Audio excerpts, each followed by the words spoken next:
Agora sim, vamos começando, Sérgio Rocha, com as nossas teorias demográficas, tá certo? Professor Sérgio Rocha, nós vamos analisar aqui, né, no primeiro momento, quais eram as necessidades, né, de lá na antiguidade o pessoal já ficar contando a população, tá certo? Então, não era para que o governo fizesse, o governo da cidade fizesse alguma coisa de ótimo, de benefício para a população, esse tipo de coisa. Na verdade, era para cobrar impostos, né? Então, o pessoal ia olhar quantos de população nós temos, quanto de impostos nós podemos cobrar, tá certo? Então, conta-se a população, né, das cidades, depois dos países, já desde a antiguidade.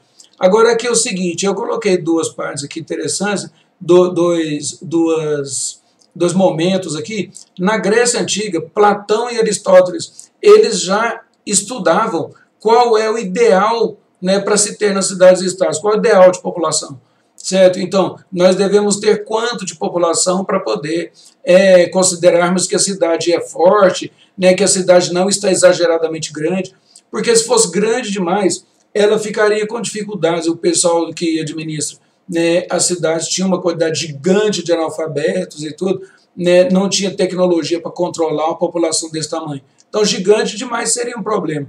Agora, uma cidade pequena demais também, com pouquíssimos habitantes, seria frágil, né, poderia ser invadida. Então, qual seria o ideal, né, o tamanho ideal de uma cidade-estado?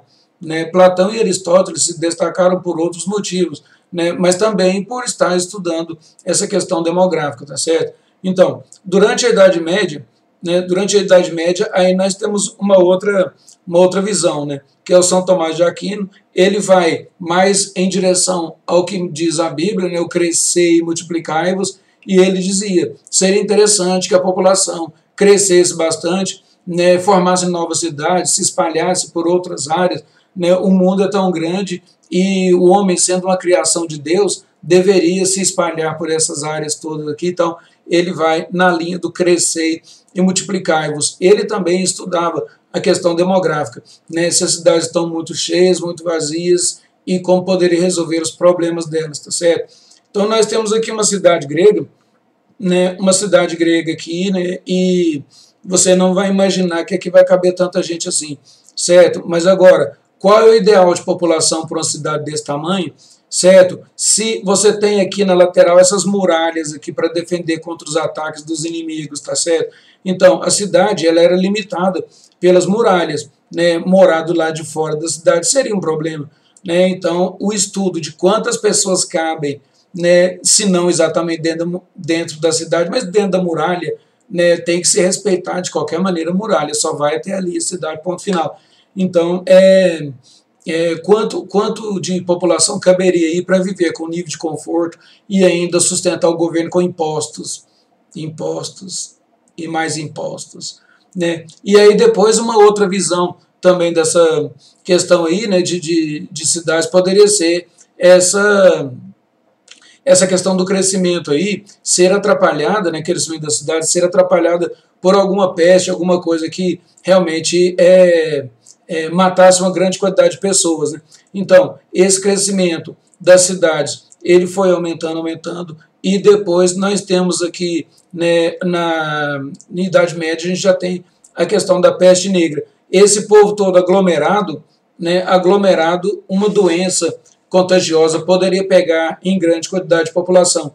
Então, mais uma vez, vem aí o estudo da demografia, né? Quanto de população, né, seria interessante morar próximo assim, para aquela tecnologia daquela época, para a tecnologia que nós temos hoje, né, o que seria mais prudente, né? Aí depois nós temos o quê?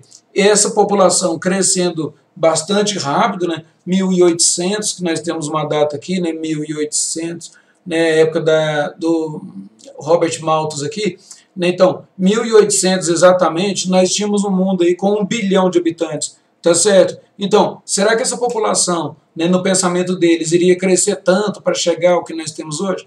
Né? Então, muitas pessoas não acreditavam que um dia a população do mundo chegaria ao que nós temos hoje, né? Mais de 7,5 bilhões de habitantes, é um número meio louco, assim, certo? Mas acontece que hoje, com muito mais tecnologia, nós temos mais condição de sustentar essa população, né, muito mais condição de sobreviver no planeta um monte de gente desse, por causa da tecnologia do que esse pessoal tinha aí na época, tá certo? Então eram momentos diferentes.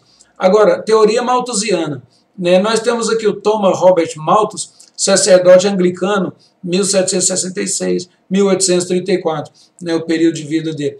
A população cresce, a ideia dele, a população cresce mais rápido do que a produção de alimentos.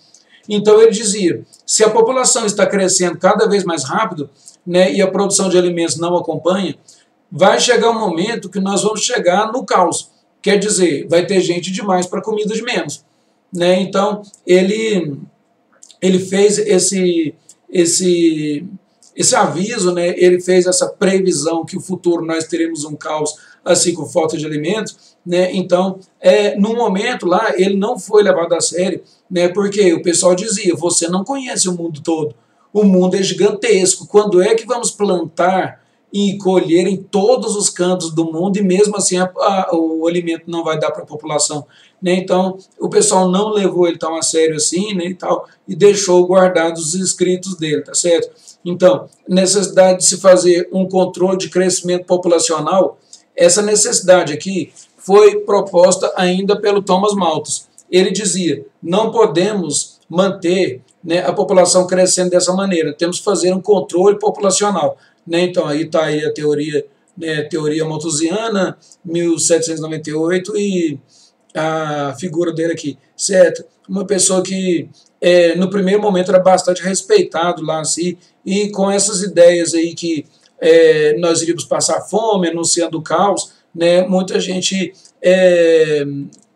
assim, passou a não acreditar tanto no que ele pregava, e aí depois começaram a deixar ele, digamos assim, um pouco de lado, ele perdeu credibilidade, né? Então deixou escrito, né, o que ele propunha, e mais tarde, né, a gente vai ver que ele tinha uma parte de razão, certo? Para conter o crescimento da população, então, para conter o crescimento populacional, Malthus propôs algumas medidas. Sujeição moral, né, aqui está faltando um Eric, sujeição moral do indivíduo, ou seja, o indivíduo tem que casar mais tarde. As pessoas deveriam casar, né, com 25 anos, 28 anos, 29, 30 anos. Então, para ele não ter uma vida sexual ativa até esse momento, né, porque antigamente era assim que funcionavam as coisas, né, vida sexual era depois do casamento e tudo, né,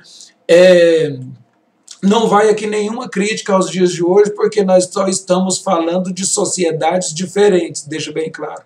Aí é o seguinte, então, casar-se depois dos 25 anos ou 28 anos e tal, e ainda, depois de casado você teria relações sexuais só para realmente ter aqueles filhos planejados. Depois que você tem os filhos que você acha que deve ter, aqueles poucos filhos lá, se possível, abstinência sexual. A partir dali não tem mais relações sexuais, porque senão a população do mundo iria crescer demais. Essa seria uma das propostas do Thomas Malthus, a abstinência sexual. Depois, considerar a renda familiar. Renda familiar. Você não ganha muito, não pode ter muitos filhos. Você ganha muito, até que pode ter muitos filhos. É melhor que não tenha tantos, né? Mas até que pode. Mas agora, quem ganha pouco não pode ter muitos filhos. E aí, ele tocava exatamente naquelas famílias que eram famílias de renda baixa, mas eram as que tinham mais filhos na Inglaterra e em alguns lugares, na maioria dos lugares do mundo hoje em dia. Famílias pobres têm aquele tanto de filhos, e o Malthus já alertava naquela época lá que seria um problema, né? Aquele monte de filhos iria complicar a vida econômica daquela família. Existiam outras recomendações, certo? Outras recomendações, até voltar aqui o slide aqui, outras recomendações que eu já vi em alguns livros, certo? Mas a gente não pode falar com essa certeza, então nem escrevi aqui, né? Mas algumas pessoas da época diziam que ele pregava também o não atendimento a mulheres grávidas, certo? Tipo pré-natal, esse tipo de coisa assim, certo? Então, ele pregava o não atendimento a essas mulheres grávidas. Eu já vi isso em 2 livros, né? Mas eu não vou ficar colocando oficialmente como se ele tivesse que ele pedisse essa providência, tá certo? Então eu deixei aqui, casamentos tardios, abstinência sexual, considerar a renda familiar, né? O resto pode ser algum tipo de exagero. Aí depois, outra teoria, né, neo-malthusiana. Neo é a nova teoria malthusiana. Então nós temos aqui a explosão demográfica depois da Segunda Guerra Mundial, que o pessoal chama de baby boomers, né? Baby boom, né? Tipo explosão de bebês para todo lado, porque os soldados voltavam da guerra e começavam a ter um monte de filhos. O pessoal dizia que agora não tem guerra nunca mais, né? Só temos duas grandes potências, Estados Unidos e União Soviética, e ficam aí com essa guerra meio ideológica só, então nós podemos ter muitos filhos e tal, e aí 1945 para frente houve uma explosão demográfica mesmo, certo? Então, Segunda Guerra Mundial fez com que as ideias de Malthus viessem novamente à tona. O pessoal relembrou, falou assim, agora vai ter filho demais, né? Quem será que já estudou sobre isso? Né? Nós vamos ter uma população maior do que a capacidade de alimentos. Então lembraram do Thomas Robert Malthus e começaram a estudar as suas ideias novamente. Os chamados de neo-malthusianos aprimoraram a teoria de Malthus, né? Então, aprimoraram a teoria. O acelerado crescimento populacional causa a miséria dos países. Eu disse causa a miséria dos países, né? Então, a ideia dos neo-malthusianos é o seguinte: nós temos que combater os nascimentos. Isso é muito importante, porque depois tem outra teoria que fala o contrário. Então, nos neo-malthusianos, nós temos que combater os nascimentos. Por quê? Porque se nós combatermos os nascimentos, a família vai ter menos filhos, certo? Vai diminuir o total de filhos e serão pessoas mais ricas, eles vão melhorar a sua questão econômica, tá certo? Então, o problema nesse caso, para essa teoria, o problema é o nascimento de tantos filhos, né? Deixe isso bem claro. Propõe um rígido controle de natalidade, vários métodos contraceptivos e controle mesmo da população, né, da natalidade. No caso aí, citar um exemplo de país que adotou isso aí, nessa teoria neo-malthusiana, foi o pessoal da China, quando decretaram que cada casal só podia ter um filho. Né, se cada casal só tem um filho, né, com esse índice aí, a população vai, com o passar do tempo, começar a diminuir de tamanho, certo? Então, depois nós temos, aqui está a ideia neo-malthusiana aqui, ó, a ideia neo-malthusiana aqui é uma esmola aí, pelo amor de Deus, a mulher questão de filho, então ela dá um anticoncepcional. Então essa ideia aqui, né, é neo-malthusiana. A senhora aí com os bebezinhos aí, essa com o bebezinho no carrinho, ela quer dizer o seguinte, né, a sua pobreza é causada por esse monte de filhos. Então ela dá um anticoncepcional dizendo o seguinte, você pare de ter filho que as coisas melhoram, tá certo? É uma ideia, uma linha de pensamento diferente, né, da que nós usamos aqui no Brasil. Né, a gente vai ver isso daqui a pouco. Então, agora vem a teoria reformista ou marxista. Então essa teoria já é diferente. Essa teoria reformista ou marxista, e nós temos o seguinte, ao contrário do pensamento neo-malthusiano, nós temos a miséria dos países, né, a miséria dos países causa o acelerado crescimento populacional. Então, nesse caso aí, na teoria reformista, o problema não é o nascimento desse tanto de filhos. Para os reformistas ou marxistas, o problema é a pobreza, a miséria. Se nós tratarmos a miséria da população, se nós dermos mais saúde, educação para essa população, mais condições socioeconômicas, essa população vai ter menos filhos. Vai ter menos filhos. Né? Então, isso aí é uma ideia de que não adianta ficar proibindo as pessoas terem filhos. Nós temos que melhorar a condição daquelas pessoas e aí elas vão ter mais capacidade de controlar e fazer um planejamento familiar de qualidade. Tá certo? Então, propõe reformas socioeconômicas e acredito que o planejamento familiar, numa família em boas condições econômicas, ocorre de maneira espontânea. Entendeu? Então, o reformista ou marxista vai dizer o seguinte, ó, nós temos que melhorar a condição de vida das populações. Se nós melhorarmos essa condição de vida, as pessoas passam a ter uma quantidade menor de filhos. E essa linha de pensamento foi usada no Brasil. Certo? Então, século XX, né, nós começamos aí com uma população tendo um exagero de filhos lá, né, mas nós melhoramos a vida da população, certo? Os governos foram indo por essa linha, né, de fazer o Brasil progredir, melhorar a condição de vida dessa população, que aí a diminuição de filhos seria quase automática. Né? Quando eu digo que os governos foram nesse caminho, não fica que nenhuma propaganda para nenhum tipo de partido ou de presidente e tal, né? Mas foram acontecendo modificações, uma ajuda aqui e outra ali, né, que a população foi melhorando as condições de vida, né, e agora nós temos uma quantidade pequena de analfabetos, né, ainda tem, mas o Brasil está diminuindo essa quantidade, né, nós temos uma condição de vida melhor, mais empregos, né, então isso aí faz com que a população tenha mais condição de educação, né, a escola pública é muito, muito, muito grande aqui no Brasil, né, o governo está quase ao ponto de constatar como matriculados todos que deveriam estar matriculados, digamos, por faixa de idade. Então, esse desenvolvimento é importante para nós e nós estamos conseguindo chegar nele. Então, esse planejamento familiar no Brasil está ocorrendo de maneira mais controlada, digamos assim, sem ter que proibir as pessoas de terem filhos, tá certo? Então, a teoria reformista aí, em resposta aos neomalthusianos, foi elaborada a teoria reformista, que inverte a condição das duas teorias demográficas anteriores.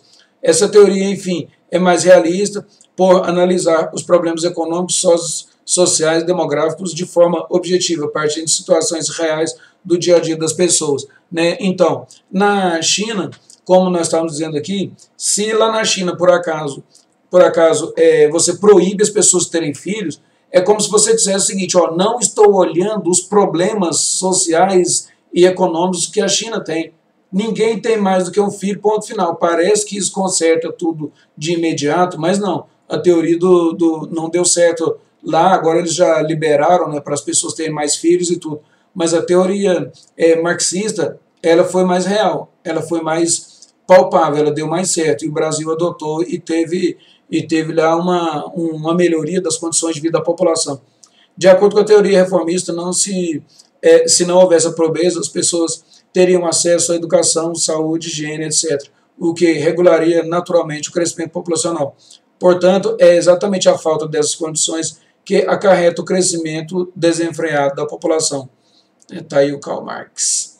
Teoria ecomalthusiana. Vocês vão encontrar, talvez, na prova ou no Enem, alguma coisa assim, econeomalthusiana. Mas a maneira de escrever que mais é comum é essa aí, é ecomalthusiana. Então, nós temos o quê? Essa teoria surgiu considerando a forte pressão do crescimento demográfico exagerado exerce sobre os sistemas naturais. Então, é o seguinte, né, nós temos o mundo com a população cada vez aumentando mais.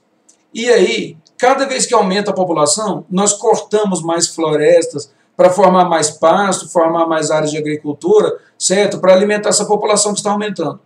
Agora é o seguinte, a teoria ecomalthusiana vai dizer o seguinte, a população vai aumentando e nós vamos cortando essas áreas aí. Só que, um dia, essas áreas, que são reservas, elas vão acabar. E aí, nós vamos ter uma população imensamente maior do que temos hoje.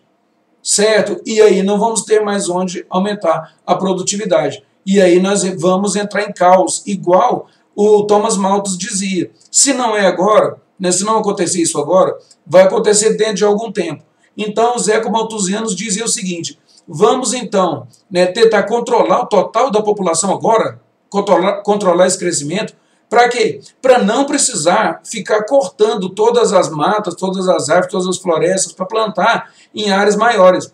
Porque um dia, de qualquer maneira, se não controlar a população, um dia, de qualquer maneira, nós vamos acabar com todas as reservas e ainda assim vamos ter um caos. Entendeu? Então, vamos tomar providência agora de que, né, de diminuir o total de população do mundo, ou então pelo menos manter, certo? Tomar providências sérias, sem essa ideia de ficar fazendo genocídio, matando as pessoas. Vamos tomar providência para que diminua a concepção desses filhos, certo? Diminua o total de filhos por casal, né? Então, através de conscientização, esse tipo de coisa, mas que diminua. E aí o que acontece? Nós não vamos precisar de detonar todas as matas que nós ainda temos para poder um dia chegar no caos e ainda não ter nada de reservas florestais. Então esse aí é o pensamento do grupo aí, chamado de ecomalthusiana, certo? Então esse é um controle interessante que eu acho que é interessante para que nós não destruamos a natureza e começar hoje, né, tentando levar consciência à população que realmente o planeta não pode aumentar mais de população que nós temos hoje. Né, mais de 7,5 oficialmente, mais de 7,5 bilhões de habitantes, né, o planeta, com o passar do tempo, não vai resistir, não vai produzir para tanta gente assim. Tá? Então, ecomalthusiana. Eu acho que o pessoal ainda vai ouvir muito falar dessa teoria aí, certo? Então, falando nessa teoria aí, né, mantenha a areia limpa, gente. Não jogue nada aí na areia, não, por favor. Você aí jogando um papelzinho na areia. Pode parar com isso. Certo? Então, imagina você numa praia dessa, né? Então a população realmente está muito grande, muito concentrada em algumas áreas do planeta, tá certo? Daí a preocupação de muitos órgãos oficiais e extraoficiais. Refletindo até quanto o planeta poderá sustentar a população humana crescendo o tempo todo. Né? Nós não sabemos disso, o pessoal fala, né, um estudioso fala um número, o outro fala um número, que o planeta poderia ter 5 bilhões a mais, 5 bilhões a menos, são números muito grandes, né? O pessoal não tem um acordo, não tem um estudo que possa cravar mesmo quanto que o planeta nosso possa sustentar assim, em total de população, certo? Espero que tenha sido de boa valia essa aula e que vocês tenham um bom dia, até a próxima.